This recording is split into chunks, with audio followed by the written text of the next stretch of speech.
So, I think this is another situation where, the Pirates situational baseball did a very poor job. I think Key Brian Hayes is going to go on to have a great career. I don't think this is an indictment on him as a player. Not at all. But I think it's another symbol for the Pirates of kind of ineptitude, and that the only times they really get mentioned on a broader level outside of Pittsburgh is when something embarrassing happens to them. Will Craig, they get beat by the Braves 20-1 a few weeks ago. Those are the times the Pirates enter the national consciousness, and that's sad. And there's no incentive. Major League Baseball doesn't look at the Pirates as a franchise that they need to have relevant. They're not the Cubs. They're not the Cardinals. They're not the Yankees. They're not the Red Sox. They're not the Dodgers. So if the Pirates stink, but the team is in a beautiful ballpark and it makes money, that's probably all they care about, Bob. Well, they which shouldn't. Is pathetic. That's wrong for the league. Pathetic, the league should have one common goal, and it should be to make sure everyone has a legitimate chance. And the way you do that is by changing the economic system, which is not going to happen. So, but the owners of the small market teams that want change are the ones that think that they're in bad financial situations, like the A's and Rays. They're in horrible stadiums, bad deals. They can't turn a profit. The ones that are making money in small markets, don't do anything like but the take Pirates, the money. They don't do it exactly. They want the money. And so, right. And I don't see that changing anytime soon. No. Because they think it's best for baseball if those big market teams produce big ratings. The networks pay Major League Baseball. It gets split among the teams, the national money, the MLB big media money. And so everyone at the end of the day, benefits off of that. If it's the Pirates and, let's say, Kansas City in the World Series, they probably look at that as a bad thing for baseball, which is a shame. It really is. All right, let's go to the It's not lines. like football where people watch the Super Bowl regardless of who's in it, Bob, unfortunately. No, I agree. Bert and Ross Travers first up tonight. Hey, Bert, how you doing? Okay, guys, thanks. Yeah, I have a NBA comment, and then I'd like to hear what you guys think about it. Luka Doncic from the Mavs, I put him in a rare category of a pure shooter who can also be a great scorer. A guy like Jerry West, George Gervin, Larry Bird, and now it's Curry from Golden State. But the only thing is, the other night in Game 6, when he had a chance to be clutch, it wasn't there. And then he deferred too much.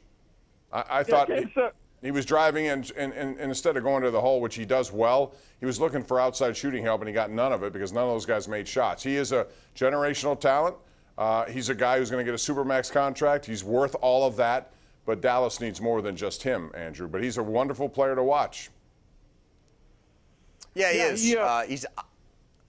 He honestly, in my opinion, right now, I put him in a club with maybe 4 or 5 other guys: Jokic in Denver, Dame Lillard in Portland, Steph Curry, who Bert mentioned, LeBron, even though he's 36 years old. You didn't mention Donovan Mitchell. Come on, man. Donovan Mitchell, when he's playing his game, Utah is going to not be an easy out for anyone. Well, no doubt. I picked Utah to win the entire thing.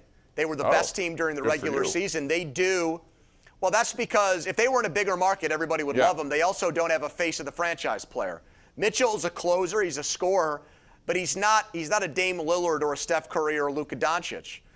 Utah's best player actually is Gobert. Because in today's NBA, you have fewer and fewer guys, like the enforcer in hockey.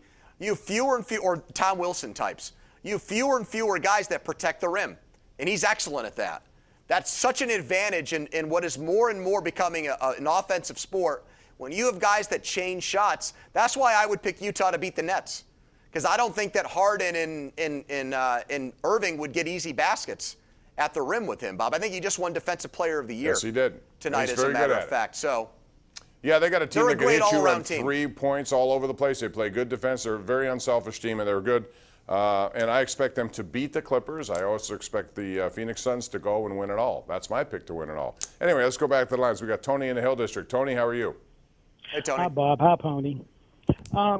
Hey, Bob, me, you, and everybody else was sitting here saying last year that the Pirates need to spend more money to get good players so we can get ourselves to at least playoffs or at least a championship. Now, if they're not going to spend their money to get good people so we can get there, why are why is this organization wasting their time with this team? Because remember, in the '90s, they was talking about selling the Pirates and putting them in another city, but they didn't. This team hasn't won a championship since the '70s. Do you think they're wasting their time with this team?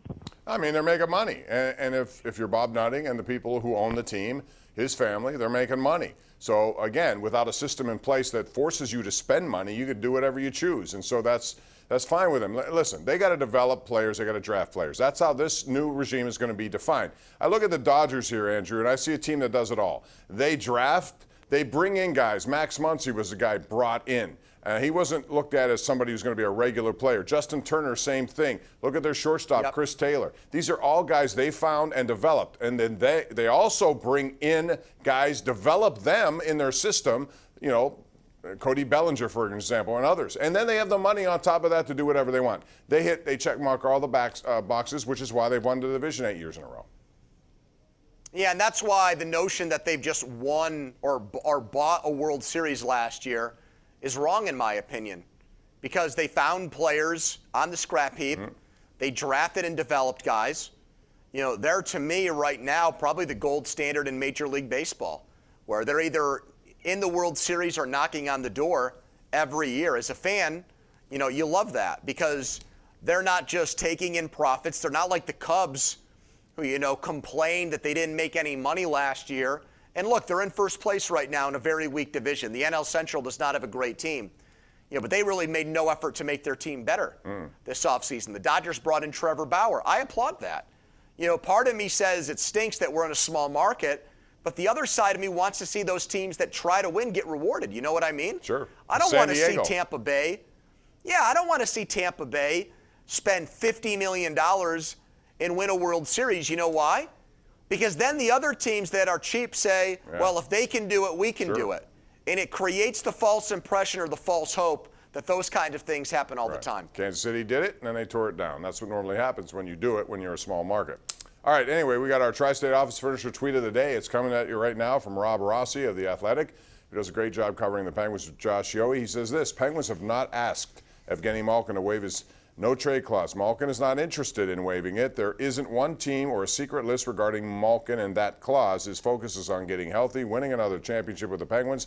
Nothing has changed, which makes it sound like you won't see many changes on this roster moving forward. We'll take a break and take more of your calls when we come back. 412-575-2600 right here, Pittsburgh CW.